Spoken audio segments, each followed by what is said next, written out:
அதுக்கடுத்து வந்து ஷெரீனா என்ன கேட்குறாங்கன்னா, ஒரு திருமணத்திற்கு அழைக்கிறார்கள். அந்த திருமண மண்டபத்தின் வாசலில் வாழை மரம் கட்டியிருந்தால், மாப்பிள்ளையும் பெண்ணும் கழுத்தில் மாலை அணிந்திருந்தால் பிற மத கலாச்சாரத்தில் அடங்குமா, திருமணத்தை புறக்கணிக்க வேண்டுமா அப்படின்னு கேட்குறாங்க. இது சம்பந்தமான ஒரு கேள்வி முன்னரே வந்து அமெரிக்காவில் வந்துடல, வேறு சகோதர வழியாக வந்து நம்ம விரிவாக அதை பற்றி ஒரு நிறைய ஆதாரங்களோடு விளக்கி இருக்கிறோம். ஆனால் என்னமோ தெரியல, அந்த கேள்வி மக்களை சரியாக சென்று அடையலை. விரிவாக தான் விளக்கி இருக்கிறோம். அந்த நான் பின்னாடி அதை எடுத்து போடுறேன் ஆதாரம். அதில் நிறைய ஆதாரங்கள் இருக்குது, அதையும் பார்த்துக்கிறேங்க. இதில் என்ன நம்ம அடிப்படை விளங்கணும்னு கேட்டால், இந்த பிரமத கலாச்சாரங்கிற ஒரு விஷயம் இருக்குது இல்லையா, அது வந்து அதிகமான மக்களால் வந்து தப்பாக மிஸ்யூஸ் பண்ணுறாங்க. பிரமத கலாச்சாரங்கிறது வந்து பிற மதத்துக்காரன் செய்கிறதெல்லாம் பிரமத கலாச்சாரம் அப்படின்னு என்ன செய்கிறாங்க, எடுத்துக்கிறாங்க. ஒரு மத கலாச்சாரம்னு சொல்வது பிற மதத்தவர்கள் செய்வதெல்லாம் பிரமத கலாச்சாரமா, அந்த மதத்தில் சொல்லப்பட்ட அடிப்படையில் செஞ்சால் பிரமத கலாச்சாரமா எப்படின்னு பார்க்கணும். அந்த அந்த அந்த காரியத்தை வந்து அந்த மதத்தில் சொல்லப்பட்டு இருக்கணும். இது இந்த மாதிரியான காரணத்துக்காக நம்ம செய்யணும், இதுதான் நம்ம மதத்தினுடைய கோட்பாடு என்று சொல்லப்பட்டு அவங்க செஞ்சாங்கன்னு சொன்னால் அதை நீங்கள் பிற மதத்து கலாச்சாரம்னு சொல்லணும். பிற மதத்தவர்கள் அவங்களாக ஒரு வழக்கத்தை, ஒரு உணவு பழக்கம், ஒரு ஆடை பழக்கம், ஒரு விதமான ஒரு பழக்கத்தை வச்சுருந்தாங்கன்னு சொன்னால் அந்த பழக்கத்தை நம்ம ஆய்வு செய்யணும். இந்த பழக்கம் அந்த மதத்தில் வலியுறுத்தப்பட்டதுக்காக செய்கிறானா, அவனா செய்கிறானா அப்படின்னு பார்க்கணும். அப்போ மதத்தின் காரணமாக இருந்தால் தானே அவனுக்கு ஒப்பாகுறதுன்னு வரும். மதத்தின் காரணமாக இப்போ நம்ம வேஷ்டி கட்டுறாங்கன்னு வைங்க, வேஷ்டி வந்து நம்ம ஆளுக்கு லுங்கி கட்டிகிட்டு இருக்கிறோம், முஸ்லீம் அல்லாதவங்க வேஷ்டி கட்டுறாங்க. அந்த வேஷ்டிங்கிறது அந்த மதம் சொல்லி கட்டுறானா, அல்லது இந்த ஆடை தான் நம்மளுடைய இப்போ சொல்கிற ஆடைன்னு அப்படி கட்டுறானா? இந்து மத வேதங்களில் வேஷ்டி கட்டணும்னு சொல்லி இருக்குதா? வேஷ்டி கட்டுவதை என்ன புனிதமான அப்படி ஏதாவது கூறலாம் படலை. அந்த வேஷ்டிங்கிற ஒரு ஆடை, அந்த ஆடையை அவங்க கட்டிகிட்டு இருக்கிறாங்க. அவங்க தான் ஜாஸ்தியாக கட்டுறாங்க. முஸ்லீம்கள் வந்து பிறகு காப்பி அடித்து அவங்ககிட்ட வந்து கட்ட ஆரம்பித்தாங்க. நம்ம பெரும்பாலும் லுங்கி தான் கட்டிக்கிட்டு இருப்போம். அப்போ இது வந்து வேஷ்டி அணிவது பிற மத கலாச்சாரம்னு அது கூட சொல்லுமா? சொல்லக்கூடாது. பிற மத கலாச்சாரங்கிறது தப்பாக இஷ்டத்துக்கு பயன்படுத்தக்கூடாது. அந்த மதத்து கலாச்சாரமே இந்த பேண்ட் போடுறதுங்கிறது யார்? யூரோப்பியர்கள், மேற்கத்திய உலகத்தில் உள்ளது. நம்ம நாட்டில் இந்த பழக்கமே கிடையாது. மேற்கத்தியவாதிகள் செஞ்சாங்க. மேற்கத்தியவாதிகள்னால் யார்? கிறிஸ்துவர்களாக இருக்கிறதுனால அதை கிறிஸ்துவ கலாச்சாரம்னு சொல்லுவீங்களா? கிறிஸ்துவ மதத்திலேயே பேண்ட் போட சொல்லியிருக்குது. கிறிஸ்தவம் போடுறான், அது ஒரு விஷயம். கிறிஸ்தவம் போடுறானே தவிர அவன் மதத்துக்காக போடுகிறானா, அவனுடைய குளிர் நாட்டுக்கு தான் நமக்கு பொருத்தமான ஒரு ஆடை, வசதியான ஒரு ஆடை நினைத்தவன் போடுறானா? மத சடங்காக அவன் ட்ரெஸ்ஸாக தான் போடுறான். மத சடங்காக போடுறவங்களாம் கிறிஸ்டினாக இருக்கிறான். ஆரம்பத்தில் நம்ம பக்கம்லாம் அந்த பழக்கம் வருவதற்கு முன்னாடி அந்த பேண்ட் போட்டவன்லாம் யாராக இருந்தான்? கிறிஸ்தவன். அந்த காலத்தில் பேண்ட் போடலாம் ஹராம்டாங்களா, அஜித் மாறலாம், அதெல்லாம் பிரமத கலாச்சாரம். அப்படி தான், அதுதான் வெள்ளக்காரன் கலாச்சாரம் அப்படி நினச்சி ஹராம்லாம் சொன்னாங்க. அப்போ இது வந்து பிற மதத்துக்காக அவன் செய்கிறானா, அல்லது அவனுடைய அந்த பகுதிக்கு ஏற்ற மாதிரி ஒரு பழக்கத்தில் செய்கிறானா? பழக்கத்தில் செய்கிறான். அதை நீங்கள் போட்டால் எப்படி பிரமத கலாச்சாரமாகவும்? பேண்ட் போட்டால் பிரமத கலாச்சாரமா? அந்த காலத்தில் வந்து என்ன செய்வாங்கன்னா, முடிய கிராப் வெட்டுவாங்க. இந்த கிராப் வெட்டுதல்ங்கிற ஒரு விஷயமே வந்து மேற்கத்திய உலகத்தில் நமக்கு வந்துச்சு. அதனால் அன்றைய உலமாக்கள் என்ன செஞ்சாங்கன்னா, கிராப் வெட்டுறது ஹராம்ட்டாங்க. ஏன்னு கேட்டால் அது காஃபிர் கலாச்சாரம்னு சொல்லிட்டு என்ன செஞ்சிட்டாங்கன்னா, கிராப் வெட்டக்கூடாதுட்டாங்க. முடிய வெட்டுறான் அவங்க அவன் கிறிஸ்தவ மதத்தில் சொல்லப்பட்டிருக்க. அப்படி கிறிஸ்துவ மார்க்கத்தில் வந்து கிராப் வெட்டணும்னு ஏதாவது ஏசுநாதர் இப்படி தடை வச்சுருந்தார் தான் அவங்களுக்கு சொல்லப்பட்டிருக்கு. அப்போ கிறிஸ்தவர்களுக்கு இப்படி வெட்டிகிட்டு இருக்கணுங்கிற மாதிரி சொல்லப்படவே இல்லை. ஆனால் கிறிஸ்தவம் வெட்டுறான். ஆரம்பத்தில் அதை ஆரம்பித்து வச்சது கிறிஸ்தவர்கள் தான். இந்த கிராப்புங்கிற ஒரு விதமான ஒரு முடியை கீழே கம்மி பண்ணி மேலே அதிகமாக வைக்கிறது, சைடில் குறைத்து மேலே அதிகமாக வைக்கிற ஒரு மெத்தடு கிராப்பும்பாங்க. இந்த கிராப்புங்கிற நாங்கள் சின்ன பிள்ளை இதுக்கு பேர் கிராப்பு, இப்போ என்ன பேருன்னு தெரியல. அப்போ இந்த கிராப்பு வெட்டுறது ஹராமுன்ட்டாங்க மதரசாக்கள்லாம். எதனால ஹராமுன்ட்டாங்கன்னா, அது காஃபிர் கலாச்சாரம், கிறிஸ்தவ கலாச்சாரம்ட்டாங்க. கிறிஸ்தவன் செய்கிறதெல்லாம் கிறிஸ்தவ கலாச்சாரமா? கிறிஸ்தவன் செய்கிறத இன்றைக்கி உள்ள நவீன உணவுகள்லாம் என்னது? இப்போ பர்கருக்கு இருக்கிற என்னமோ நவீனதெல்லாம், இதெல்லாம் வந்து எங்கேருந்து வந்துச்சு? கிறிஸ்தவ உலகத்துலேருந்து வருது. அதனால் கிறிஸ்தவ கலாச்சாரமா? இல்லை, அது உணவு, அவ்வளோதான். கிறிஸ்தவ மதத்தில் சொல்லி அவன் செய்கிறான். அப்போ இதில் என்ன எப்படி பார்க்க மாட்டேங்கிறாங்கன்னு கேட்டால், அந்த பிற மத கலாச்சாரங்கிறது அந்த மதத்தில் அதுக்கு ஒரு புனிதம் கொடுக்கப்பட்டு ஒரு கடவுளுக்காக, அதான புனிதங்கிறது, ஒரு கடவுளுக்காக வேண்டி அதை செய்வது, அல்லது இதை செஞ்சால் பெரிய புண்ணியம் அப்படின்னு அந்த வேதங்களில் சொல்லப்பட்டு இருப்பது. அப்படி இருந்தால் தான் நம்ம என்ன செய்யணும், பிற மத கலாச்சாரம்னு நம்ம எடுத்துக்கொள்ளணும். இப்போ உதாரணமாக மாலை போடுறது எடுத்துக்கிறங்களேன். மாலைங்கிறது பல பூக்களை கொண்ட தொகுக்கப்பட்ட ஒரு அலங்கார பொருள். இந்த மாலையை போடுறாங்க. இந்த மாலை போடுவது இந்துக்கள் போடுறாங்க.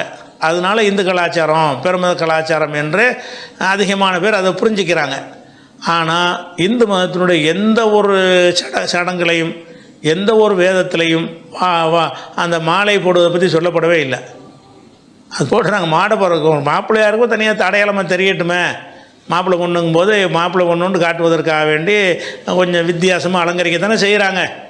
அந்த மாதிரி ஒரு அலங்காரத்தில் என்ன செய்கிறாங்கன்னா ஒரு மாலையும் ஒரு அலங்காரமாக எடுத்துக்கிட்டாங்க. கோட்டு சூட்டு ஒரு அலங்காரம் எடுக்கிற மாதிரி ஒரு மாலையும் ஒரு அலங்காரமாக எடுத்துக்கிட்டாங்க. அந்த ஒரு மாலையை அவங்க போடுறதுனால பிறமத ஏன்னா காசை போட்டு என்ன விரயம் பண்ணுறேன்னு என்ன கேட்கலாம். அதில் நறுமணம் வருதுன்னு அவன் சொன்னான்னா அதை கூட நம்ம தப்புன்னு சொல்ல முடியாது. அப்போ மாலை போடுறத மாலை போட்டதுனால அந்த திருமணத்தை புறக்கணிக்கலாமான்னா, முதல்ல மாலைங்கிறது பிற மதத்து கலாச்சாரமாக என்ன, மதத்தில் இல்லாதவங்களும் போடுறாங்க. இந்த மாலைங்கிறது இந்துக்களும் போடுறாங்க, பகுத்தறிவுள்ள உள்ளவங்களும் மாலை மாற்றுகிறதுன்னு மாலை மாற்றுவதை கொண்ட திருமணத்தை நடத்தி கொள்கிற காட்சியெல்லாம் பார்க்குறோம், மாலை மாற்றுகிறதுன்னு சொல்லி. அப்போ அந்த மாலை அணிவித்தல் என்பது அது ஒரு மதத்தின் கலாச்சாரமான்னு என்ன செய்யணும், நம்ம தேடி பார்த்தோம்னு சொன்னால் அதுக்கு மத கலாச்சாரம்னு சொல்ல முடியலை. அதே மாதிரி வாழை மரம் நடுறாங்க. ரெண்டாவது வீடுகளில் வாழை மரம் நடுறாங்க. இந்த வாழை மரம் நடுவது என்பது இந்து மதத்தின் கலாச்சாரமான்னு கேட்டால் தமிழகம் சில தென் மாநிலங்களில் சில பகுதிகள் தவிர இந்தியாவில் உள்ள வடக்க எந்த பகுதியிலையும் வாழை மரம் நடுவது கிடையாது. இந்து மதத்தின் இதாக இருந்தால் எல்லோரும் அதை செய்வான்ல, மதத்துறை சடங்கை யாரும் விட மாட்டான்ல, எல்லாருமே அதை செய்வானா இல்லையா, அப்படி செய்யலை. அல்லது இந்த வாழை மரம் நடுவது இது கரெக்டு செய்யணும் அப்படின்னு சொல்லி வேதங்கள்லையோ இந்து மத வேதங்கள்லையோ உபனிஷத்துன்னு சொல்கிறாங்கல்ல அதுகள்லையோ அல்லது தர்மசாஸ்திரத்திலையோ மனுஸ்மிருதிலையோ அல்லது புகழ்பெற்ற ஆகமங்கள்னு எழுதி வச்சுருப்பாங்கள்ல அந்த ஆகமங்கள்லையோ இதை பற்றி குறிப்பிடப்பட்டு இருக்குதா வாழை மரம் நடணும்னு இல்லை. வாழை மரம் இவனாக நடுறான். என்ன நடுறான்னு கேட்டால் வாழை மரத்துக்கு ஒரு மற்ற மரங்கள்லேருந்து ஒரு சிறப்பு இருக்குது. ஒரு அழியக்கூடிய நேரத்தில் என்ன செய்யும்னு கேட்டால் வளர்ந்துட்டே வருதுன்னு வைங்களேன், அது குறிப்பிட்ட ஒரு காய் காய்ச்சி முடிஞ்சவுடனே அது லைஃப் முடிய போயிடும், மரம் அது உற்பத்தி ஆகாது. அப்போ இந்த வாழை மரம் என்ன செய்யும்னு கேட்டால் பக்கத்தில் ஒரு வாழைக்கன்று உண்டாகும். அதாவது ஏற்கனவே குட்டி போடுற மாதிரி எந்த ஒரு மரஞ்செடி கொடிகளும் ஒரு குட்டியை போட்டுட்டு சாவாது. இந்த வாழை மரம் மட்டும் என்ன செய்யும்னு கேட்டால் அந்த வாழை அது வாழை சாவ போகுதுன்னு கேட்டால் அது பக்கத்தில் சின்னதாக ஒரு வாழை முளைக்கும். இது இப்போ கொஞ்ச நாளில் உளுந்துருங்கிற கட்டத்தில் என்ன செய்யணும்னு கேட்டால் நீங்கள் நடாமலேயே நீங்கள் விதைக்காமலேயே முயற்சி பண்ணாமலேயே அந்த வாழை மரத்தை ஒட்டி என்ன செய்வாங்க, அடி வாழைன்னு சொல்லுவாங்க, வாழையடி வாழையாகன்றாங்கல்ல. இந்த வாழை என்ன செய்யணும்னு கேட்டால் மனிதன் உற்பத்தி செய்யாமல் விட்டால் கூட அந்த வாழைக்கு இன்னொரு வாழை, அந்த வாழை இன்னொரு வாழையை விட்டுட்டு போவோம், அந்த வாழை இன்னொரு வாழை, சந்ததியாக கண்டினியூவாக இருக்கக்கூடிய ஒரு தன்மை எதில் இருக்குது, வாழை மரத்தில் இருக்குது.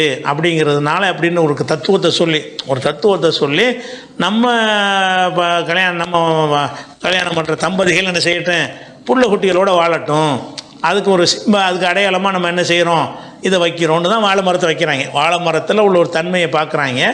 அந்த தன்மை நம்ம பொருத்தமாக இருக்குது. அது இதனால் அதுக்கு வருமாண்டா வராது. மூடநம்பிக்கைன்னு நீங்கள் சொல்லலாம், அது மத நம்பிக்கைன்னு சொல்ல இயலாது. மூடத்தனமாக நாங்கள் இதனால் வாழை மரத்தை நடுறதுனால இவங்களும் அதே மாதிரி சந்ததி பெருக்குவாங்கன்னு சொல்ல முடியாது.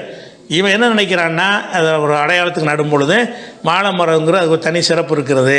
அந்த வாழை அழியக்கூடிய நேரத்தில் வாழையடி வாழையாகண்டு தானே ஒரு பழமொழி சொல்கிறாங்களே, வாழையடி வாழையாகண்டு எதுக்கு சொல்கிறாங்கன்னு கேட்டால் அதுக்கு பேர் அடிவாழைன்னு பேர். ஒரு வாழை சாவ போகிற நேரத்தில் அடுத்து ஒரு குட்டி வாழையை உண்டாக்கிறேன், அது வளர்ந்துட்டு அது இன்னும் உண்டாக்கிட்டு போயிடும்.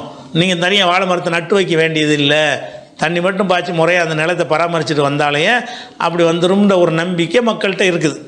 அதுக்காக என்ன செய்கிறான்னு கேட்டால் வாழை மரத்தை நடுறாங்கிறான். இந்த நம்பிக்கை நம்மளும் நடணும்னு நம்ம சொல்லலை. இதில் வைத்து இதுக்கு என்னடா சம்பந்தம், அது மூட நம்பிக்கைன்னு சொல்லணுமே தவிர அது ஒரு மதத்தின் கலாச்சாரம்னு சொல்லுவீங்களா? மதத்தின் கலாச்சாரமாக இருந்தால் மதத்தில் உள்ள எல்லோரும் செய்யணுமா இல்லையா? மதத்தில் உள்ள எல்லாருமே செய்யணும். அப்போ எல்லாருமே செய்யலை. அப்படிங்கிறதுனால மதத்தினுடைய வேதங்கள்லையும் இல்லை, வந்து தமிழகம் தாண்டிய மற்ற பகுதியெல்லாம் அதே மதத்துக்காரங்க இருக்கிறாங்க, அவங்களாம் அதை நடுவதும் இல்லை, வாழை மரத்தை நடுவதும் இல்லை. ஒரு பந்தலை போட்டு என்ன செய்கிறாங்க, கல்யாண வீடுன்னு காட்டுவதற்கு அடையாளமாக அந்த வாழை மரத்தை வெட்டி கொண்டாந்து நடுறாங்க.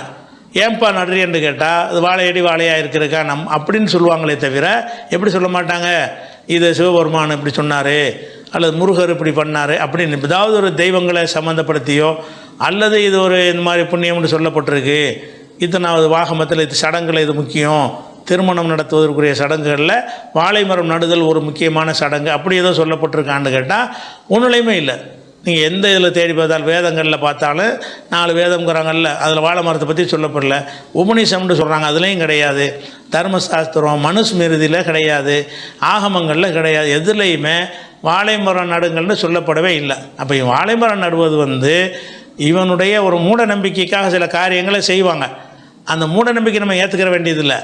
ஆனால் அது வந்து பிற மத கலாச்சாரத்தில் வருமாங்கிறது தான் கேள்வி. அதனால் வாழை மரம் நடுங்கன்னு நான் யாருக்கு சொல்லலை. இந்த ஒரு நோக்கத்துக்கு அவன் நடுகிறான், மதத்துக்காக செய்யலை. நீ அதை போய் புறக்கணி. அப்படி ஒருத்தன் ஒரு முஸ்லீமே வாழை மரத்தை வச்சு விட்டான், அவன் பிற மத கலாச்சாரத்துக்கு ஒப்பாயிட்டான்னு எப்படி சொல்லுவீங்க? மத கலாச்சாரம் இல்லை அது. அது இந்த தமிழ் மக்களுடைய ஒரு கலாச்சாரம், ஒரு அறிவுக்கு பொருந்தாத ஒரு கலாச்சாரம். அவன் ஏதோ ஒரு லாஜிக், அவன் ஒரு தத்துவத்தின் அடிப்படையில் என்ன செய்கிறான், அதை செய்கிறான். அப்போ இந்த விஷயங்களை பிற மத கலாச்சாரங்கிறதுக்குள்ளே எல்லாத்தையும் கொண்டே என்ன செய்யக்கூடாதுன்னா அடக்கக்கூடாது. அது ஒன்று இருக்கணும். அதே நேரத்தில் வந்து குறிப்பாக அதை சில தேடி பார்த்த வரைக்கும் மகாராஷ்டிரா, ஊபி, பீகார், ராஜஸ்தான், பஞ்சாப், ஹரியானா இங்கெல்லாம் வாழை மரம் நடமாட்டாங்க எந்த திருமணத்துலையும். அப்படிங்கிறதெல்லாம் வந்து தகவலை திரட்டும் போது கிடைக்கக்கூடிய ஒரு விஷயங்கள். ஆனால் அங்கெல்லாம் இந்துக்களுக்கு தான் செய்கிறாங்க. வாசிக்கிறேன் பாருங்கள், என்ன வச்சுருக்குன்னா, ஒரு திருமணத்திற்கு அழைக்கிறார்கள், அந்த திருமண மண்டபத்தின் வாசல் வாழை மரம் கட்டியிருக்கிறார்கள். தான் இதை புறக்கணிக்குமான்னு கேட்குறீங்க. வாழை மரத்தை வந்து மத சடங்குக்காக அவன் செஞ்சால் தான் அதில் புறக்கணிக்கணுமாங்கிற கேள்வி. அதுலேயும் வந்து அதே மாதிரி நீங்கள் செஞ்சால் தான் அது ஒன்று கவனிக்கணும். அவனை போல நீ நடக்கக்கூடாதுங்கிற நமக்குள்ளே கட்டளை அவன் வச்சுருக்கான், அவ்வளவுதான். அவன் ஒரு மதத்திற்காக ஒன்றை செய்கிறான்னு சொன்னால் அவன் தான் செய்கிறானே தவிர நீங்கள் அதை செஞ்சீங்கன்னு சொன்னால் தான் ஃபாலோ பண்ணுறீங்கன்னு வரும். சரி, அதுக்குள்ளே திருமணத்தை ஏன் நம்ம ஏன் புறக்கணிக்கணும்? வேறு மார்க்கு தடுத்திருக்கிற அனாச்சாரங்களும் ஆடல் பாடல் குத்து கும்பாலம் தண்ணின்னு இப்படி ஏதாவது இருந்தால் அது புறக்கணிக்கணும்னு வந்துடும். இதில் வாழை மரம் என்பது இவன் ஒரு விதமான ஒரு தத்துவத்தை சொல்லி கொண்டு அதை என்ன செய்கிறான், அந்த வாழை மரத்தை நட்டியிருக்கிறான். அதே மாதிரி மாப்பிள்ளையும் பெண்ணும் கழுத்தில் மாலை அணிந்துறாங்க. மாலை வந்து நாத்திகர்னு அணிகிறாங்க. வணங்குதா? மத கலாச்சாரத்தினப்பில் செய்கிறதில்ல. இதனால் வந்து இதெல்லாம் புறக்கணிப்பதில் அடங்காது. இது குறித்து நம்ம ஏற்கனவே பேசின அந்த வீடியோ இப்போ இணைக்கிறோம், நீங்கள் என்ன செய்யுங்க, அதில் நீங்கள் பார்த்துக்கிறங்க எவ்வளோ ஆதாரம் இருக்குது. ரசூலுல்லாஹ்வுடைய காலத்திலே அந்த மணமகளை அலங்கரித்தல் என்பது மார்க்கத்தில் இருந்துச்சா, அதெல்லாம் இதில் நீங்கள் பார்த்துக்கலாம் இந்த வீடியோ.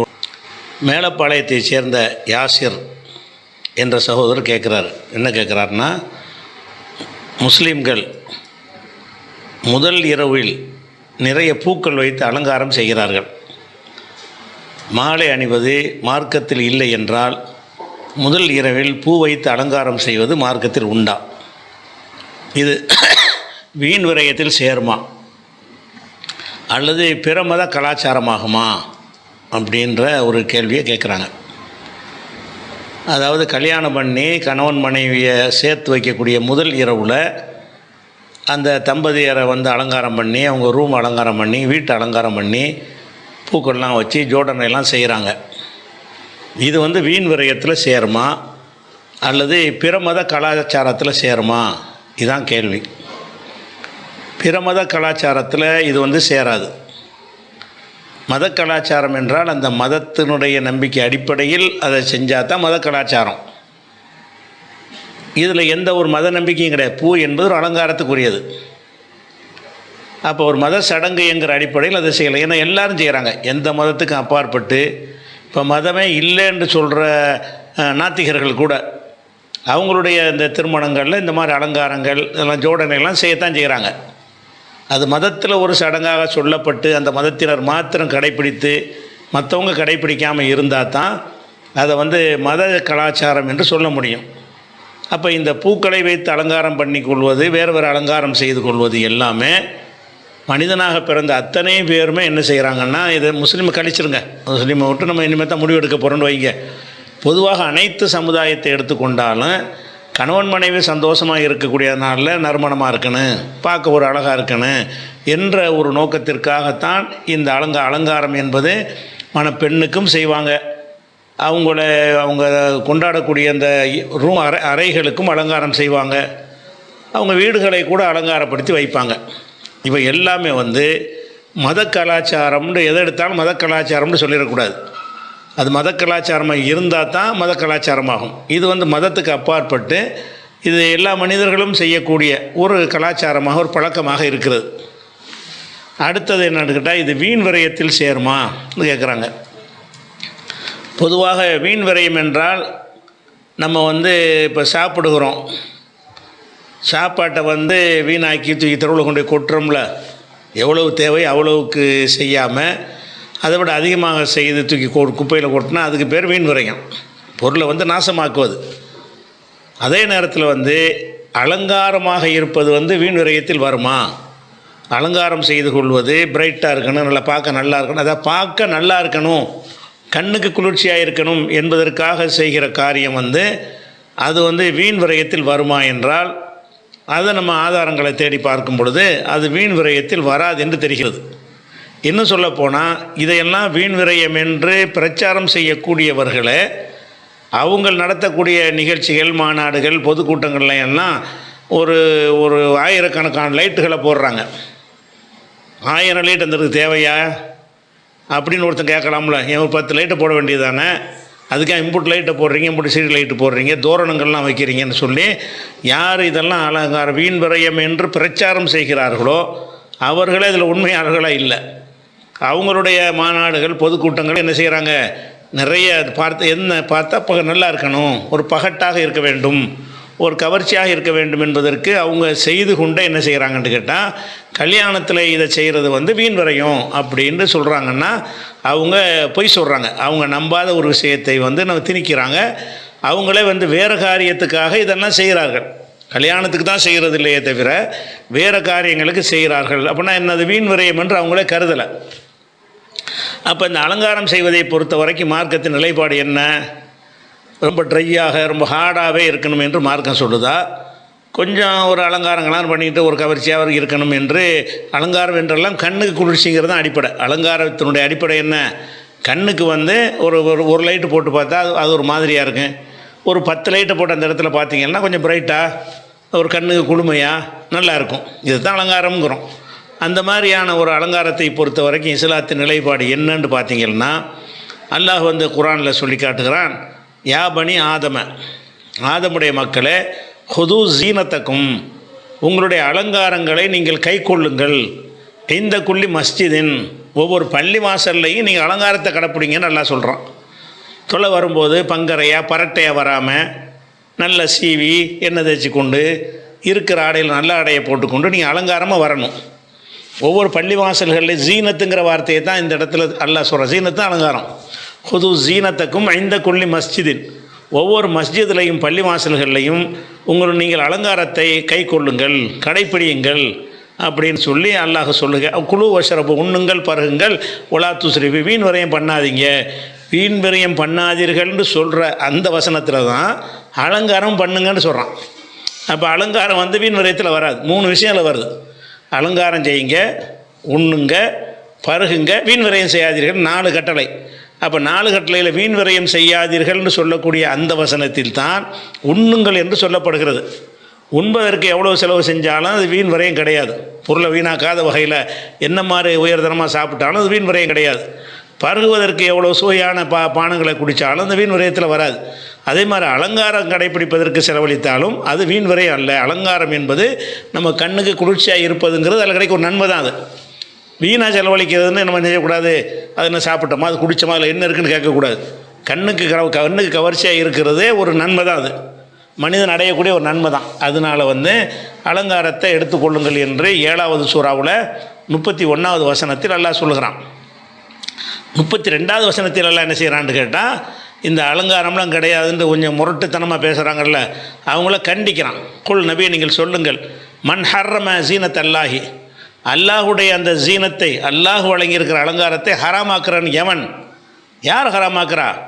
அல்லத்தி அஹ்ரஜல் இபாதிஹி, தனது அடியார்களுக்காக அல்லாஹ் வெளிப்படுத்தி தந்திருக்கக்கூடிய அலங்காரங்களை ஹராம் என்று சொல்பவன் யார்? நான் தானே ஹராம் என்று சொல்லணும். அலங்காரமே பண்ணாதீங்க நீங்கள் தான் நான் சொல்லியிருக்கிறேன்னா? அப்போ அலங்கார பொருள்களை அல்லாஹ் படைத்திருக்கிறான் என்று சொன்னால் அந்த அலங்காரங்களை நம்ம பயன்படுத்துவதற்கு தான் படைத்திருக்கிறான். அல்லாஹ் படைத்த அலங்கார பொருள்களை நீ அலங்காரம்லாம் பண்ணக்கூடாது என்று சொன்னால் அதை செய்கிறதுக்கு எவனுக்கு அதிகாரம் இருக்குது அப்படின்னு அல்லாஹ் என்ன செய்கிறான்னா குர்ஆனில் 7வது சூராவில் 32வது வசனத்தில் சொல்கிறான். 31வது வசனத்தில் பள்ளிவாசலில் கூட நீங்கள் அலங்காரமாக இருங்கன்னு அல்லாஹ் சொல்லி காட்டுகிறான். 32வது வசனத்தில் எனது ஜீனத்தை ஹராமாக்குறவன் யார்? நான் அடியார்களுக்காக வழங்கி இருக்கிற அந்த அலங்காரங்களை ஹராமாக்குறவன் யார் என்று அல்லாஹ் கேட்குறான். அப்போ ஒரு அலங்காரமாக இருந்து கொள்வது, அலங்காரம்னா என்ன?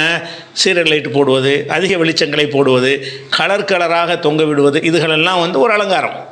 பார்க்குறதுக்கு நல்லா இருக்கும். அலங்காரம்னு திங்கிறது உங்குறது கிடையாது, பார்க்க நல்லா இருக்கும். அதுக்கு பேர் தான் ஜீனத் என்பது. அதே மாதிரி குர்ஆனில் இந்த பெண்களுடைய அலங்காரத்தை குறித்து பேசக்கூடிய 24வது அத்தியாயத்தில் 31வது வசனத்தில் அல்லாஹ் சொல்லுகிறான், ஒலா யுபுதீன ஜீனத்தகுன்ன, பெண்கள் தங்களுடைய அலங்காரங்களை வெளிப்படுத்தக்கூடாது. அலங்காரம் செய்யலாம்னு அதில் விளங்குறது. அலங்காரம் செய்யலாம், அலங்காரங்களை வெளிப்படுத்தக்கூடாது. இல்லாலி பௌலத்திகின்ன, கணவன்மார்களுக்கும் அவ் ஆபாயிகின்ன, அவங்களுடைய தந்தைமார்களுக்கும் அவ் ஆபாயி பௌலத்துகின்ன, மாமனார்மார்களுக்கும் அவ் அபுனாயிகின்ன, அல்லது பெத்த பிள்ளைகளுக்கும் அவ் அபுனாயி பௌலத்துகின்ன, அவங்களுடைய கணவருடைய வேர்மனை மூலம் பிறந்த பிள்ளைகளுக்கும் அவ் இஹ்வானிகின்ன, உடன் பிறந்த சகோதரர்களுக்கும் அவ் பனி இஹ்வானிகின்ன, உடன் பிறந்த சகோதரர்களுடைய மகன்களுக்கும் அவ் பனி அகவாத்துகின்ன, சகோதரிகளின் மகன்களுக்கும் அவ் நிசாயிகின்ன, அவங்களை போன்ற பெண்களுக்கும் தவிர மற்றவங்கள்ட்ட சீனத்தை வெளிப்படுத்தாதீங்க. நீங்கள் அலங்காரம் பண்ணிக்கிறங்க. அலங்காரம் பண்ணுறதா இருந்தால் உங்கள் கணவனுக்கு முன்னாடி அலங்காரமாக இருங்க, உங்கள் தகப்பனாருக்கு முன்னாடி அலங்காரம் பண்ணிக்கிட்டு இருங்க, உங்களுடைய கணவருடைய தந்தைமார்களுக்கு முன்னாடி அலங்காரமாக இருங்க, நீங்கள் பெற்ற பிள்ளைகளுக்கு மத்தியில் நீங்கள் அலங்காரமாக இருங்க. அல்லது கணவனுக்கு வேறு மனைவி மூலம் பிறந்த பிள்ளைகள் இருந்தால் அவங்களும் உங்கள் பிள்ளை மாதிரி தான், அவங்கள்ட்ட நீங்கள் அலங்காரமாக இருங்க. கூட பிறந்த சகோதரர்கிட்ட அலங்காரமாக இருங்க. சகோதரனுடைய பிள்ளைங்க ஆம்பளை பிள்ளைங்களுக்கு மத்தியில் நீங்கள் அலங்காரமாக இருங்க. அல்லது சகோதரியின் புதல்வர்களுக்கு மத்தியில் அலங்காரமாக இருங்க. உங்களை போன்ற பெண்களுக்கு மத்தியில் அலங்காரமாக இருங்க அப்படின்னு சொல்லி, இதை தவிர மற்றவங்களுக்கு அலங்காரத்தை வெளிப்படுத்தக்கூடாது என்று இந்த வசனம் சொல்கிறது. அப்போ அலங்காரம் பண்ணுவதை ஏற்றுக்கொள்கிறது. இந்த வசனம் புது பெண்ணுக்கும் அலங்காரம் பண்ணலாம். பொதுவாக ஒரு பெண் வீட்டில் இருக்கும்போது ஒரு நல்ல ஆண்களை விட கொஞ்சம் தோற்றமான இருக்கணும்னு ஆசைப்படுவாங்க. அப்படி ஆசைப்பட்டு அவங்களுடைய உடைகளில் நகை நட்டெலாம் போட்டுக்கிட்டு அலங்கரித்து கொண்டு இருப்பது என்பது அது மார்க்கத்தில் தடையாண்டு கேட்டால், இந்த உறவுகளுக்கு மத்தியில் பெண்களுக்கு மத்தியில் தடை இல்லை. இந்த சொல்லப்பட்ட அந்த உறவினர்களுக்கு மத்தியில் அலங்காரமாக இருப்பது தடை இல்லை. ஊர் உலகத்துக்கெல்லாம் அந்த வெளிச்சம் போட்டு காட்டுவதற்குத்தான் அதில் தடை இருக்கிறது. 24:31 அலங்காரம் அனுமதிக்கப்பட்டது என்று தான் இந்த வசனம் சொல்கிறது. அதே மாதிரி ரசூல் ஸல்லல்லாஹு அலைஹி வஸல்லம் ஒரு தடவை சொல்கிறாங்க, லா யதுகுருல் ஜன்னத்த மன்கான ஃபீ கல்பிஹி மிஸ்காலு தரத்தி மின் கிபரின், பெருமை கடுகளவு ஒருத்தனுடைய உள்ளத்தில் இருக்குமேயானால் அவன் சொர்க்கம் செல்ல மாட்டான் என்று நபிகள் நாயகம் ஸல்லல்லாஹு அலைஹி வஸல்லம் சொல்கிறாங்க. பெருமை இருந்துச்சின்னு சொன்னால் பெரிய அளவுக்கு தேவையில்லை, கொஞ்சோன்னு பெருமை இருந்தால் கூட அவன் சொர்க்கத்திற்கு செல்ல மாட்டான் என்று நபி ஸல்லல்லாஹு அலைஹி வஸல்லம் சொல்கிறாங்க. அப்போ ஒரு மனிதர் கேட்குறாரு, இன்னர் ரஜுல யுஹிப்பு ஐ யக்கூன சௌபுஹு ஹசனன் வ நாலுஹு ஹசனத்தன், ஒரு மனிதன் தனது ஆடை அழகாக இருக்கணும்னு விரும்புகிறான், அவனுடைய செருப்பு நல்ல குவாலிட்டி அழகாக இருக்கணும்னு ஆசைப்படுகிறான். இதெல்லாம் பெருமையில் வருமானு கேட்குறாரு. பெருமையே கூடாதுன்னு சொல்லிட்டீங்களே, ஒரு மனுஷன் நல்ல எல்லாரையும் விட நம்ம கொஞ்சம் நல்ல சட்டையை போடணுங்கிறான், அது பெருமை தானே? எல்லாரையும் விட நம்ம செருப்பு கொஞ்சம் நல்லா இருக்குன்னு ஆசைப்பட்றான், அது பெருமை தானேன்னு அவர் நினைக்கிறார். நினச்சிட்டு கேட்குறார், ஒரு மனுஷன் தன்னுடைய ஆடை அழகாக இருப்பதை விரும்புகிறான், தனது செருப்பு அழகாக இருப்பதை விரும்புகிறானே, அது பெருமையாண்டவனே நபிகள் நாயகம் என்ன சொல்கிறாங்கன்னுட்டா, இன்னல்லாஹ ஜமீலுன், அல்லாவே அழகானவன், யுஹிப்புல் ஜமால், அழகாக நீங்கள் இருப்பதை அவன் விரும்புகிறான். அல்லாவே எப்படி விரும்புகிறான்? நீ அலங்கரித்து கொள்ளாமல் கிழிஞ்ச சட்டையை போட்டுக்கிட்டு அழுக்கு சட்டையை போட்டுக்கிட்டு அந்த மாதிரி நீ மக்கள் மத்தியில் இருப்பது அல்லாவுக்கு பிடிக்காது. அல்லாவுக்கு எது பிடிக்கும்? யுஹிப்புல், அவன் ஜமீலுன், அவன் அழகானவன், யுஹிப்புல் ஜமால், அழகாக இருக்கிறது அவன் விரும்புகிறான். நீங்கள் எல்லாம் அழகாக இருக்கிறது அல்லாவுக்கு பிடிக்கும். நீங்கள் அழகாக இருக்கிறதுக்கு தான் உங்களை அல்லாஹ் படைச்சிருக்கிறான். அதனால் அல்லாவுக்கு பிடித்தமான தோற்றம் எதுன்னு கேட்டால், ஒவ்வொரு மனுஷனை அவன்கிட்ட இருக்கிற ஆடைகளை கொண்டு அலங்கரித்து கொள்ள வேண்டும். செருப்பை கூட என்ன செய்யலாம், செருப்பு தானே, காலுக்கு போடுற செருப்பு தானே அப்படின்னு பார்க்காம, அது அந்த செருப்புங்கிற என்னது, சும்மா ஒரு ஹவாய் செருப்பு போட்டால் கூட போதும் தானே, முள்ளு குத்தாமல் வெயில் படாமல் இருக்கிறதுக்கு உள்ளது தானே, இதுக்கு ஏன் பிடிச்சி செலவழிக்கணும்னு நினைக்காம அதை கொஞ்சம் குவாலிட்டியாக பார்த்தா, இப்போ செருப்பை பார்த்தால ஒரு விரும்புகிற மாதிரி இருக்கணும்னு ஒருத்தன் போட்டால் தப்பான்னா தப்பு இல்லை, அது விரும்பத்தக்க ஒரு விஷயம். நல்ல தரமான செருப்பு அணிவது என்னது அல்லாஹ்வுக்கு பிடிக்குங்கிறாங்க. அப்போ இன்னல்லாஹ ஜமீலுன் யுஹிப்புல் ஜமால், அல்லாஹ் வந்து அழகானவன், நீங்கள் அழகாக இருப்பதைத்தான் விரும்புகிறான்னு சொல்லிட்டு, அப்போ பெருமை கூடாது. நாங்கள் என்ன அர்த்தம், பெருமை என்றால் என்னென்று கேட்டால் கிபுரு, பெருமை என்பது பத்தருல் ஹக்கு வகம்துன் நாஸ், அதாவது மற்றவங்கள மட்டமாக கருதுவது, சத்தியத்தை மறுக்கிறது, இதுதான் பெருமை. நீ வந்து நல்ல செருப்பு போட்டதுனால உன்னளவுக்கு தரமான செருப்பு போடாதவன்லாம் மட்டமானவன் நினச்சிடாத. நீ உயர்வான ஆடை அணிந்த காரணத்தினால் உன்னுடைய தரத்திற்கு கம்மியான ஆடை போட்டவர்களை வந்து மட்டம் நினச்சிடாத. மற்றவர்களை மட்டமாக கருதாமல் போட்டுக்கணும். மனசில் என்ன வந்துடக்கூடாது, பத்தியா இப்படி சொன்னேன் அப்படின்னு கூட, நம்ம அழகாக இருக்கணும், அல்லாஹ் விரும்புகிறான் என்பதற்கு நான் அழகாக இருக்கிறேன் அப்படி நினைத்து கொண்டு போட்டால் அதில் வந்து தப்பு இல்லை. அப்போ அலங்காரம், இது அலங்காரம் தானே, செருப்பு நல்லா இருக்கணுன்றது அது அலங்காரங்கிறது. அப்போ செருப்புக்கு 50 ரூபாய்க்கு செருப்பு கிடைக்கும் போது 1000 ரூபாய்க்கு செருப்பு போடுறேன்னு கேட்கக்கூடாது, அது வீண் விரயம் கிடையாது. 1000 ரூபாய்க்கு ஏன் போடுறேன்னு கேட்டால் 50 ரூபா செருப்புக்குள்ள காசு, 950 ரூபா அலங்காரத்துக்குள்ள காசு. போ, அலங்காரத்தை எல்லாம் அனுமதிச்சிருக்கிறான், அல்லாஹ்வுக்கு பிடிக்கும். அப்போ அலங்காரத்திற்காக வந்து செலவழித்துக் கொள்வது வந்து வீண் விரயத்தில் வராது. என்ன கேட்டால் அது அல்லாஹ்வுக்கு பிடிக்கும் என்று ரசூலுல்லாஹ் சொல்லிட்டாங்க. அதே மாதிரி ஒரு சத்தியத்தை சொல்லும்போது என்ன செய்யக்கூடாது, நான் இப்படி செய்கிறடா மார்க்கத்தில் கூடாதுன்னா நீ சொல்லி நான் என்ன கேட்குறதுன்னு தான், இதுதான் பெருமை. அப்போ சத்தியத்தை ஏற்க மறுக்கிறதும் மற்றவர்களை இழிவாக மட்டமாக கருதுவதும் தான் பெருமையை தவிர போடுகிற ஆடையில் பெருமை இல்லை, அணிகிற செருப்பில் கூட பெருமை இல்லை. இதனை ஒரு வாட்சி கட்டுறாங்க, ஒரு வாட்சி நேரம் பார்க்குறதுக்கு தானே, நேரம் பார்க்குறதுக்கு ஒரு 100 ரூபாய்க்கு வாங்கி கட்டினா பத்தாதா, போதும். ஆனால் 1 லட்சம் ரூபாய்க்கெலாம் வாட்சி இருக்குது, அதை ஒருத்தன் கட்டுக்கிறான். ஏன்னு கேட்டால் அது அலங்காரத்துக்கு கட்டுறான், அதனால் அந்தஸ்தாக இருக்கிற காட்டுறக்கா, இது தப்பா? அவன் அலங்காரம், உலகத்தில் திங்கிறதுங்கிறது மட்டும்தானே மனுஷன் படைக்கப்பட்டான். எல்லா வீடு பங்களாவெல்லாம் கட்டுறது, பங்களா அது குடிசை போட்டு இருக்க முடியாதா, குடிசையில் இருக்கலாம், அதே மாதிரியான பாதுகாப்பு அது குடிசையிலையும் கிடைக்கும். ஆனாலும் குடிசையை விட 1000 மடங்கு 1,00,000 மடங்கு செலவழித்து ஒரு பங்களா கட்டுறான்னு சொன்னால் அது வந்து அலங்காரத்தை தானே கட்டுறான். அவன் நம்ம வீடு கொஞ்சம் அலங்காரமாக இருக்குன்னு ஆசைப்பட்டு கட்டுறான். அதில் என்ன வந்துடக்கூடாது, நான் இந்த மாதிரி வீடு கட்டுறதுனால மற்றவங்களாம் மட்டமானவன் நினைக்கக்கூடாது. அப்போ அதெல்லாம் அலங்காரத்தில் அடங்கி விடுகிறது. அதனால் அலங்காரம் என்பது வந்து தடுக்கப்பட்ட ஒரு காரியம் கிடையாது என்பதை என்ன செஞ்சிடும் பார்த்துக்கிறோம். அதே மாதிரி ஆயிஷா நாயகி அவங்கள்ட்ட ஒரு ட்ரெஸ் இருந்திருக்கு. அந்த ட்ரெஸ்ஸு என்னென்னு கேட்டால், அந்த புதுமண பெண்கள் போடுவதற்கு ஏற்ற மாதிரி ஒரு ட்ரெஸ். அந்த காலத்தில் எல்லோரும் அந்த மாதிரி வாங்கி வச்சுருக்க மாட்டாங்க, அப்படிலாம் ட்ரெஸ்ஸு கிடைக்காது. ஆயிஷா நாய்கிட்ட அது ஒரு ட்ரெஸ் இருக்கிறது. அப்போ அந்த ட்ரெஸ் என்ன செய்வாங்கன்னா, ஏதாவது கல்யாண பொண்ணு பேசிட்டாங்கன்னா அந்த பெண்ணை அலங்கரித்து முதல் இரவுக்கு அனுப்புவாங்கள்ல, அந்த நேரத்தில் வந்து ஆயிஷா நாய்கிட்ட வந்து அந்த ட்ரெஸ்ஸை இரவலாக கேட்பாங்க. எந்த ஒரு பெண்ணை கல்யாணம் பண்ணாலும் இங்கே வந்து ட்ரெஸ்ஸை வாங்கிட்டு போயிடுவாங்க. அது அந்த பெண்கள் போட்டாங்கன்னா நம்ம அழகாக இருக்கும் போல இருக்குது. பெண்கள் அணிந்து கொண்டால் அவங்களை அழகாக காட்டக்கூடிய ஒரு ஆடை ஆயிஷா நாயகி அவர்கள் வைத்திருந்தார்கள்.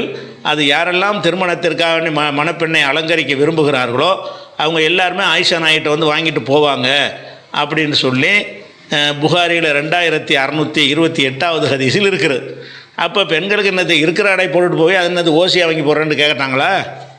அப்போ ஆயிஷா நாயிட்டு அது இருந்திருக்குன்னா அது வந்து அதுவும் எப்போ இருந்துச்சுன்னு சொன்னால், காணலி மின்ஹுன்ன திருவும் அலா அஹதி ரசூலில்லாஹி ஸல்லல்லாஹு அலைஹி வஸல்லம், ரசூல்லா வாழ்ந்த காலத்தில் இருந்ததுங்கிறாங்க. பிந்தி இருந்தால் கூட பின்னாடி செஞ்சுட்டாங்கன்னு சொல்லலாம். இந்த அலங்கார பெண்களை அலங்கரித்து மணப்பெண்ணை புது பெண்ணை அலங்கரிப்பாங்கள்ல, அதுக்கு ஜோடனை செய்யக்கூடிய ஜாமான்கள் வச்சுக்கிறங்களேன். அந்த ஜோடனை செய்யக்கூடிய ஜாமான்கள் வந்து ஆயிஷா நாயிட்ட இருக்கிறது. எப்போ இருக்கிறது? அலா அஹதி ரசூலில்லா, அந்த ஹதீஸில் அப்படி வருது, அலா அஹதி ரசூலில்லாஹி ஸல்லல்லாஹு அலைஹி வஸல்லம், ரசூல் ஸல்லல்லாஹு அலைஹி வஸல்லம் காலத்தில் அது இருந்திருக்கிறது. அப்போ அதை வச்சு என்ன செய்கிறாங்க, பலரும் வாங்கிட்டு போயிருக்கோம். உனக்கு என்னத்துக்கு இது, இவ்வளோ அலங்காரமான பொருள் உனக்கு என்னத்துக்குன்னு கேட்கவும் இல்லை. அது இன்னும் பலரை அலங்கரிப்பதற்கு அவங்க கொடுத்து விட்டுருக்குறாங்க, வாங்கிட்டு போயிருக்கிறாங்கன்னு சொன்னால் அப்போ இது ரசூல் ஸல்லல்லாஹு அலைஹி வஸல்லம் அவர்களை அனுமதித்த விஷயமாக தான் இதை எடுத்துக்கொள்ளணும். அப்போ புகாரில் 2628வது ஹதீஸ்லையும் இது இருக்கிறது. அதே மாதிரி வந்து ஏன்னா அலங்காரத்து சம்மந்தமாக நம்ம சில ஆளுக்கு கட்டும்போக்கு பயங்கர மார்க்கத்தை பேணுகிறோங்கிற பேரில் என்ன செய்கிறாங்க, இப்போ என்னென்ன அலங்காரமாக நடக்கும் உலகத்தில் கண்டுக்கிற மாட்டாங்க. அந்த கல்யாணத்துக்குண்டு ஒரு அலங்காரம் பண்ணுறது மட்டும் என்ன செய்வாங்க, எப்படி அலங்காரம் பண்ணுவதுன்னு கேட்பாங்க.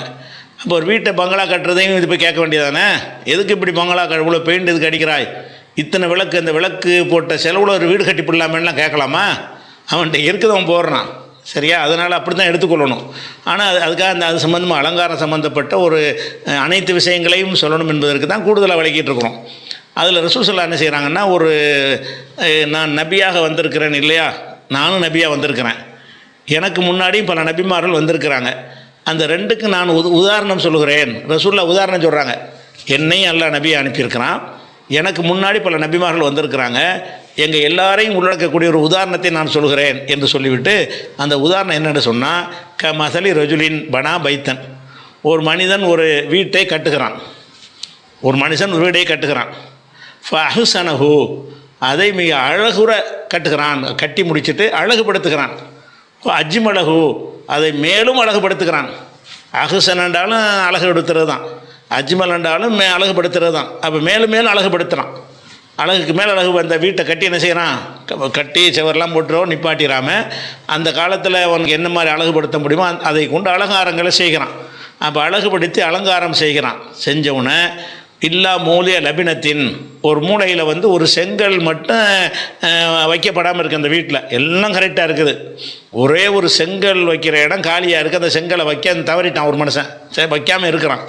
அப்போ மக்கள்லாம் பார்த்து என்ன செய்கிறாங்க, அந்த வீட்டு நல்லா இருக்குது, ஆனால் அந்த ஒரு செங்கலை வச்சா சூப்பராக இருக்குமே, எல்லாம் நல்லா இருக்குது, இந்த ஒரு செங்கை வைக்கிற இடம் காலியாக இருக்கேன்னு மக்கள்லாம் பேசிக்கிறாங்க.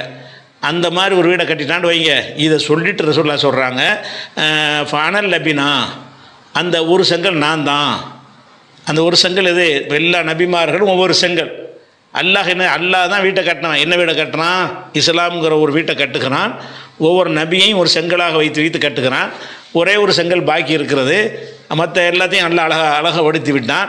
அந்த செங்கலை வைத்த உடனே அந்த கட்டணம் முழுமையடைந்து விடும். அந்த ஒரு செங்கல் நான் தான். ஃபனல் லபினா, அந்த ஒரு செங்கல் நான் தான். அனஹாத்தமுன் நபியின், நான் தான் நபிமார்களுக்கு இறுதியானவன் அப்படின்னு ரசூல் ஸல்லல்லாஹு அலைஹி வஸல்லம் சொல்லி என்ன செய்ய ஃபினிஷ் பண்ணுறான்ல. இது புகாரியில் 3535வது ஹதீஸில் வருகிறது. இதில் அல்லாஹ்வுடைய அந்த ரசூலுல்லாஹ் ஒரு உதாரணம் காட்டுறாங்க. என்ன உதாரணம் காட்டுறாங்க? ஒரு மனிதன் வீட்டை கட்டுகிறான், அலங்கரிக்கிறான், மேலும் அலங்கரிக்கிறான் என்று சொன்னால், அதை இறைவனுடைய செயலுக்கு ஒப்பாக்குறார்கள் என்று சொன்னால் அது தடுக்கப்பட்டது இல்லையில. கெட்டதே உதாரணம் காட்டுவாங்க. தனக்கு உதாரணம் காட்டும்போது மார்க்க அனுமதிச்சுக்கிறது தான் உதாரணம் காட்டுவாங்க, நல்லதை தான் உதாரணம் காட்டுவாங்க. அப்போ ஒரு மனிதன் வீட்டை கட்டி அந்த வீடு நல்லா இருக்கணுக்காக வேண்டி டெக்கரேஷன்லாம் பண்ணுறான்ல, டெக்கரேஷன் தான் அது அலங்காரம் குரு. அப்போ வீட்டுக்கு அலங்காரம் பண்ணலாம்னா பண்ணலாம், பண்ணிட்டு போகலாம். என்ன இருக்குது, பார்க்க நல்லா இருக்கிறதுக்கு தானே. வெறுமனே பயன் என்றால் என்ன செஞ்சிட்டாங்க, அதில் ஏதாவது திங்கிறோமா குடிக்கிறோமா, அது ரெண்டு தான் பயனா? கண் நல்லா தந்திருக்கிறான, குர்ரத்தாழ்வினின் கண் குளிர்ச்சியை ஏற்படுத்துவையாக நல்லா கேட்க சொல்கிறானே. கண் குளிர்ச்சின்னு ஒன்று இருக்கத்தானே செய்யுது. அப்போ கண்ணுக்கு கவர்ச்சியாக இருப்பதற்காக வேண்டி வீடுகள் அலங்கரித்தால் அது மார்க்கத்தில் உள்ளது என்பதை இந்த ஒரு ஹதீஸும் என்ன செய்கிறது, புகாரில் 3535வது ஹதீஸும் விளக்குகிறது. அதே மாதிரி ஆயிஷா நாய் சொல்கிறாங்க, புகாரில் 3894வது ஹதீஸில் சொல்கிறாங்க, என்னை ரசூலுல்லாஹ் சிறுமியாக இருக்கும்போது கல்யாணம் பண்ணாங்க. மதீனாவுக்கு பருவம் அடைஞ்ச பிறகு ரசூலுல்லாஹ் கூட அப்போ தான் சேர்த்து விட்றாங்க. சேர்த்து விடும்போது என்ன செய்கிறாங்கன்னு கேட்டால், அசலமத்தினி இலைகின்ன, என்னை அந்த பெண்கள்கிட்ட ஒப்படைச்சாங்க. எதுக்காக வேண்டி, அந்த சில பெண்கள் மணப்பெண்ணை அலங்கரிப்பதற்குன்னு சில பேர் இருப்பாங்க. எல்லாருக்கும் அது தெரியாது. புது மணப்பெண்ணை அலங்கரிக்கிறதுங்கிற அந்த கலை சில பேருக்கு தான் தெரிஞ்சிருக்கும். அந்த மாதிரியான ஆட்களிடத்தில் என்னை அனுப்பினார்கள். அந்த பெண்கள் என்னை அழகுபடுத்தினார்கள், என்னை சிங்காரப்படுத்தினார்கள். அப்புறம் நபிகள் நாயகத்தை அனுப்பினார்கள்னு அஸ்லஹன மின் ஷஅனி, என்னுடைய விஷயத்தெல்லாம் சரி பண்ணி வைத்து ரசூலுல்லாஹ்ட்ட அனுப்பினார்கள் அப்படின்னு சொல்லி ஆயிஷா நாய் அறிவிக்கிற ஒரு ஹதீஸ் புகாரில் 3894வது ஹதீஸில் இருக்கிறது. அப்போ கல்யாணம் பண்ணி ஒன்று சேர போகிறாங்க. ஃபஸ்ட் நைட்னு கேட்டீங்களா தான் அது நடக்க போகிறதுன்னா, இப்போ சும்மா தூக்கி ஒரு ஆயிஷா நாய் கொண்டு ரூமுக்கு அனுப்பி விட்றலாம்ல, அப்படி அனுப்பலை. ஆயிஷா நாய் என்ன செய்கிறாங்கன்னு கேட்டால், அலங்காரம் செய்ய தெரிந்த பெண்களிடத்தில் அனுப்பி அந்த பெண்கள் ஆயிஷா நாயை அலங்கரித்து அந்த அலங்காரத்தோடு ரசூலுல்லாஹ்ட்ட அனுப்புகிறாங்கன்னு சொன்னால், அந்த காலத்தில் என்ன அலங்காரம் இருந்துச்சு அதை கொண்டு அனுப்பியிருக்கு. அவள் மணப்பெண்ணை அலங்கரிக்கலாம்னு வழங்குதில்லை. மணப்பெண்ணை இருக்கிற ட்ரெஸ்ஸை மட்டும் போடாமல் என்ன செய்யலாம், அவங்க என்ன மாதிரிலாம் இருந்தால் அந்த கணவனை ஈர்க்கக்கூடிய வகையில் இருக்குமோ, விரும்புகிற மாதிரி இருக்குமோ, பார்க்க நல்லா இருக்குமோ, மற்ற பெண்கள் பார்த்தாலும் பொண்ணு நல்லா இருக்குதுன்னு சொல்கிற மாதிரி இருக்குமோ, அந்த மாதிரியான அலங்காரம் பண்ணுவதை தானே இது சொல்கிறது. இப்போ ரசூலுல்லாஹ்வுடைய மனைவியே அலங்காரம் தானே பண்ணியிருக்கிறாங்க என்பது புகாரில் 3894வது ஹதீஸில் இது நீங்கள் இருக்கிறது. அதே மாதிரி இன்னொரு ஹதீஸ் புகாரில் 3991வது ஹதீஸ். அதில் என்ன செய்கிறாங்கன்னு கேட்டால் சுபைஆ என்று ஒரு பெண்மணி, அவங்க வந்து சாது என்பவருக்கு மனைவியாக இருந்தாங்க. அவர் வந்து பத்ர் போர்லாம் கலந்து கொண்டவர். அவர் வந்து இறந்துடுறார். யார்? இந்த சுபையா என்பவருடைய மனைவி இறந்துடுறாங்க. இறந்த உடனே என்ன செய்கிறாங்கன்னா, இந்த அம்மா வந்து பிரசவிச்சிடுறாங்க. அதாவது கணவர் இறக்கும் பொழுது நிறை மாத கர்ப்பிணியாக இருக்கிறாங்க. கணவர் இறந்த உடனே அவங்க பிள்ளை பெற்றுடுறாங்க. பிள்ளை பெற்ற உடனே என்ன செய்கிறாங்கன்னு கேட்டால், அந்த பிள்ளை பெற்றதனுடைய அந்த இரத்தப்போக்கு இருக்கும்ல, அது ஒரு வாரம் 10 நாளைக்கு இருக்குது. அது நின்ற உடனே என்ன செய்கிறாங்கன்னு கேட்டால், தன்னை அவங்க அலங்கரித்து கொண்டார்கள். அது அலங்கரித்து கொண்டு என்ன செய்கிறாங்க, கல்யாணத்துக்கு தயாராகிற மாதிரி ஒரு பார்த்தால் பெண்ணை விரும்புவாங்கள்ல, அந்த மாதிரி என்ன செய்கிறாங்கன்னு கேட்டால், வந்து அவங்க ஜம்மலத்தில் ஹுத்தாப், பெண் கேட்டு வருபவர்களுக்காக வேண்டி தன்னை அலங்காரம் செய்து கொள்ள ஆரம்பித்து விட்டார். கணவன் மறைந்து 4 மாதம் 10 நாள்னு இதாக இருக்குல்ல, அது யாருக்குன்னா கர்ப்பமாக இல்லாதவங்களுக்கு தான். கர்ப்பிணியாக இருந்தாங்கன்னு சொன்னால் புள்ள பெற வரைக்கும் தான் இதா. ஒரு நாளில் கூட இதா முடிஞ்சு போயிடும். கணவன் இன்னைக்கு இறக்குறான், நாளைக்கு புள்ள பெற்றுட்டாங்கன்னா அந்த ஒரு நாள் தான் இதா. நாளை கழித்து அந்த ரத்தப்போக்கு நின்ற பிறகு என்ன செய்யலாம், அவங்க வேறு ஒரு கல்யாணத்தை பண்ணிட்டு போயிடலாம். அப்போ இந்த சுபையாங்கிற அம்மாவுக்கு கணவர் இறந்த உடனே அவங்களுக்கு பிரசவம் ஏற்பட்டுருச்சு. அன்றைக்கோ ஒரு நாள் 2 நாளில் பிரசவம் ஏற்பட்டுருச்சு. அதுக்கப்புறம் ரத்தப்போக்கு நின்றவுன்னு என்ன செய்கிறாங்கன்னு கேட்டால், ஒரு மனைவிங்கிற முறையில் கணவன் தேவை தானே, அதுக்காக என்ன செய்கிறாங்கன்னு கேட்டால் தன்னை அலங்கரிக்கிறாங்க. அப்போ ஒரு சஹாபி என்ன செய்கிறாருன்னா, நேரம் அவங்கள பார்த்து, ஏமா நீ என்ன இப்படி வந்துக்கிட்டு கல்யாணத்துக்கு ஆசைப்பட்டு இப்படி அலங்கரித்து திரிகிற, நீ வந்து 4 மாதம் 10 நாள் ஒன்று ஆவலையே அப்படின்ட்டு அவர் 4 மாதம் 10 நாளுங்கிறது அனைவருக்கும் உள்ளது அவர் விளங்கிட்டார். தப்பாக அனைவருக்கும் உள்ளதில்லை. கர்ப்பிணிகளுக்கு வந்து கர்ப்பிணி உள்ளதுக்கு 4 மாதம் 10 நாளைக்கு விட தாண்டியும் வரும், கம்மியாகவும் வரும். முதல் மாதம் கர்ப்பிணியாக இருந்தான்னு வைங்க, 9 மாதம் அவள் இதாக இருக்கணும். 9 மாதம் பிறகு தான் கல்யாணம் பண்ண முடியும், பிள்ளை பெற்ற பிறகு. அப்போ இதா என்பது வந்து அந்த பெண்கள் வந்து கர்ப்பமாக இருந்தார்களே ஆனால் பிரசவிக்கிற வரைக்கும் இதா. கர்ப்பமாக இல்லாதவர்களுக்கு தான் 4 மாதம் 10 நாள் என்கிற ஒரு கணக்கு இருக்கிறது. இதை விளங்காத ஒரு சஹாபி என்ன செய்கிறாருன்னு கேட்டால், அவங்கள்ட்ட கேட்குறாங்க, என்னம்மா நீ வந்து மாலி அராக்கித்தா ஜம்மல் திரில் ஹுத்தாப், பெண் கேட்டு வர்றவங்களுக்கு அவனை நீ அலங்கரிச்சுக்கிட்டு திரியிறியா, என்ன விஷயம் அப்படின்னு கேட்டுவிட்டு, இது வந்து இன்னும் வந்து நான் அவளுக்கு மாந்திபி நாக்கிஹின் ஹத்தா தமுர் அலைக்கு அருபா தசூரி வாசனம், 4 மாதம் 10 நாள் கழிகிற வரைக்கும் நீ வந்து கல்யாணம்லாம் பண்ண முடியாதுன்னு சொல்லிடுறாங்க. உடனே அந்த அம்மா என்ன செய்கிறாங்கன்னு கேட்டால், மேலாடைகள்லாம் போட்டுக்கொண்டு நேர ரசூல்லாட்ட வந்து என்ன செய்கிறாங்க, அல்லாஹ்வுடைய தூதரை என்ன மாதிரி இந்த மாதிரி நான் கணவன் இறந்துட்டார், இறந்தவொன்னு நான் பிள்ளை பெற்றுட்டேன், அதுக்கப்புறம் நான் வந்து கொஞ்சம் அலங்கரிச்சிக்கிட்டு இருக்கிறேன், இதை தப்புன்னு ஒரு ஆள் சொல்கிறாரு, எனக்கு சட்டம் சொல்லுங்கள் அப்படின்றவுடனே ரசூல் என்ன செஞ்சாங்கன்னு கேட்டால், நீ எப்போ குழந்தை பெற்று விட்டாயோ அப்போதே நீ வந்து எல்லாத்துக்கும் தகுதியாகி விட்டாள், அதனால் நீ விரும்பினா கல்யாணம் பண்ணிக்க, அலங்காரம் பண்ணிக்கன்னு ரசூல்லா அனுமதிச்சிட்டாங்க. அப்போ வந்து ஒரு பெண்ணு வந்து சாதாரணமாக இருக்கிறதை விட இது புகாரில் 3991வது ஹதீஸாக இருக்கிறது. இப்போ கணவன் இறந்த பிறகு அவங்கள பார்த்தால் ஒருவர் திருமணம் பண்ணணும்னு ஒரு எண்ணம் வருவதாக இருந்தால் அது மாதிரி கொஞ்சம் அலங்கரிச்சிக்கிட்டு இருக்கணுமா இல்லையா, கொஞ்சம் நெட்லாம் போட்டுக்கிட்டு அப்போ பார்க்குறதுக்கு பிடிக்கிற மாதிரி இருந்தால் தான் ஒருத்தர் பார்த்து கல்யாணம் பண்ணிக்கிறேன்னு சொல்லுவார்.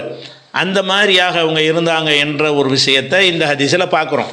அதனால் வந்து முதல் இரவுக்கு என்று அந்த வீட்டை அலங்காரம் பண்ணாலும் சரி, அந்த பெண் அலங்காரம் பண்ணாலும் சரி, அதனுடைய அறையை அலங்காரம் பண்ணாலும் சரி, பூக்கள் மூலம் அலங்காரம் பண்ணாலும் சரி, விளக்குகள் மூலம் பண்ணாலும் சரி, அதெல்லாம் நீங்கள் கூடாதுன்னு சொல்வதாக இருந்தால் இஸ்ராஃபுங்கிற ஒரு வட்டத்தில் வச்சு தான் கூடாதுமாங்க. இஸ்ராஃப் இது கிடையாது. இதனுடைய பயன் கிடைச்சது என்ன பயன், இதனால் ஏற்படக்கூடிய மன நிறைவு, கண் குளிர்ச்சி கிடைத்து விட்ட காரணத்தினால இதை வந்து இஸ்ராஃப்னு சொல்லக்கூடாது. அதே நேரத்தில் வந்து இந்த இஸ்ராஃப்னு சொல்லக்கூடிய அனைவருமே அவங்க வந்து அவங்க வீடுகளில் வந்து எத்தனை லைட்டு எண்ணி போடுற அத்தனை லைட்டாக போட்டிருப்பாங்க. ஒரு ஹாலில் 4 டியூப் லைட் போட்டிருக்காங்க, 4 இதுக்கு இப்போ 1 பத்தாதா அப்படின்னு நம்ம கேட்குறது இல்லை. 1 போட்டால் ஒரு மாதிரி 4 போட்டால் இன்னும் கொஞ்சம் நல்ல ஜெகஜோதியாக இருக்கும் அப்படிங்கிறது தானே. அது எதை போடுறோமோ அதுக்குரிய ஒரு நன்மை கிடைச்ச தானே செய்யுது. அதனால் அலங்கரித்தல் என்பது மார்க்கத்தில் என்ன செஞ்சு கிடையாது, தடுக்கப்பட்டதே கிடையாது. தாராளமாக என்ன செய்யலாம், பிற மதத்துடைய கலாச்சாரத்தை கொண்டு அலங்கரிக்கக்கூடாது, ஹராமானவைகளை கொண்டு என்ன செய்யக்கூடாது, அலங்கரிக்கக்கூடாது, ஹராமான விஷயங்களை வைத்து என்ன செய்யக்கூடாது, அலங்காரம் செய்யக்கூடாது. அதே மாதிரி அலங்காரங்கிற பேரில் அவங்களுடைய அவயவங்கள்லாம் எடுப்பாக காட்டுற மாதிரி ஒரு ஹிஜாபுக்கெல்லாம் எதிரான மாதிரியான ஒரு அலங்காரமாக இருக்குன்னு வைங்க, அது மாதிரி விஷயத்தை அந்த காரணத்துக்காக அது கூடாதுன்னு சொல்லலாமே தவிர அலங்காரமே கூடாது என்று சொல்லக்கூடாது. அலங்காரத்திற்கு மார்க்கத்தில் அனுமதி இருக்குது. ஒரு பெண் வந்து அவளை அலங்கரித்து கொள்வது, ஒருத்தன் வீட்டை அலங்கரித்துக் கொள்வது, ஒரு மனிதன் தன்னுடைய ஆடைகளை அலங்காரமாக வைத்துக் கொள்வது, செருப்பை கூட அலங்காரமாக வைத்துக் கொள்வது எல்லாமே மார்க்கம் வரவேற்கத்தக்க ஒரு விஷயந்தான். இன்னும் சொல்லப்போனால் உங்களுக்கு அந்த சுலைமான் நபியுடைய அந்த சம்பவத்தை எடுத்து பார்த்தீங்கன்னா, அவர் என்ன மாதிரி அலங்கார வாழ்க்கையில் நபி தானே அவர் என்ன மாதிரி அலங்கார வாழ்க்கையெல்லாம் வாழ்ந்துருக்கிறாரு. வந்தார்னா அந்த பக்கத்து நாட்டில் ஒரு ராணி இருக்கிறாங்க, அவங்கள ஜின்கள் மூலமாக தூக்கிட்டு வர சொல்கிறாரு. வந்தவனை அரண்மனையில் நுழையும் பொழுது அந்த அம்மா என்ன நினைக்கிறாங்கன்னு கேட்டால், அந்த தரையை பார்த்துட்டு தண்ணி கிடக்குதுன்னு நினச்சிக்கிட்டு அவங்க என்ன செய்கிறாங்க, புடவையை கொஞ்சம் மேலே தூக்கிட்டு நடந்து வர்றாங்க. தண்ணி உள்ள இடத்துல அப்படி தான் நடப்போம், ஆனால் அது தண்ணி இல்லை, தரை தான். அந்த தரையில் சேர்ந்து அந்த பாலிஷும் அந்த பளிங்கும் போட்டதை வைத்து பார்த்தால் என்னமோ தண்ணி தேங்கி கிடக்கிற மாதிரி இருக்குன்னா எவ்வளவு லக்ஸரியாக அந்த அரண்மனை அமைக்கப்பட்டிருக்கிறது. இது அல்லாஹ் திருக்குர்ஆனில் நமக்கு சொல்லி காட்டுகிறான். சுலைமான் நபியுடைய சம்பவத்தில் சொல்லி காட்டுகிறான். அதனால் அலங்காரம் வைத்து கொள்வது என்பது ஒரு கவர்ச்சியாக ஒரு பகட்டாக இருந்து கொள்வது என்ன இல்லை, மார்க்கத்தில் தடுக்கப்பட்டது கிடையாது. அது கல்யாணத்துக்கும் சரி மற்ற எதுக்கும் சரி. அதே நேரத்தில் அலங்காரம் பண்ணாத இடத்துல போய் சாவு வீட்டில் அலங்காரம் பண்ணலாமா? அந்த மாதிரி உள்ள மாதிரி பைத்தியக்காத என்ன அவங்களே கவலையில் இருக்கிறாங்க, இப்போ என்ன அலங்காரம் பண்ணுறேன்னு கேட்கலாம். அந்த மாதிரி ஒரு ரீசன் இருந்தால் தான் சொல்லலாமே தவிர, கல்யாணம்னா ஒரு சந்தோஷமாக இருக்கிற ஒரு நாள் தானே, அலங்காரமாக இருந்துட்டு போகிறாங்களே. இதில் பிற மத கலாச்சாரம்னு சொன்னாங்கன்னா அப்படி அவங்க தப்பாக சொல்கிறாங்க. பிற மதத்துக்கு இதுக்கு சம்மந்தம் கிடையாது. அது ஒரு விஷயம்.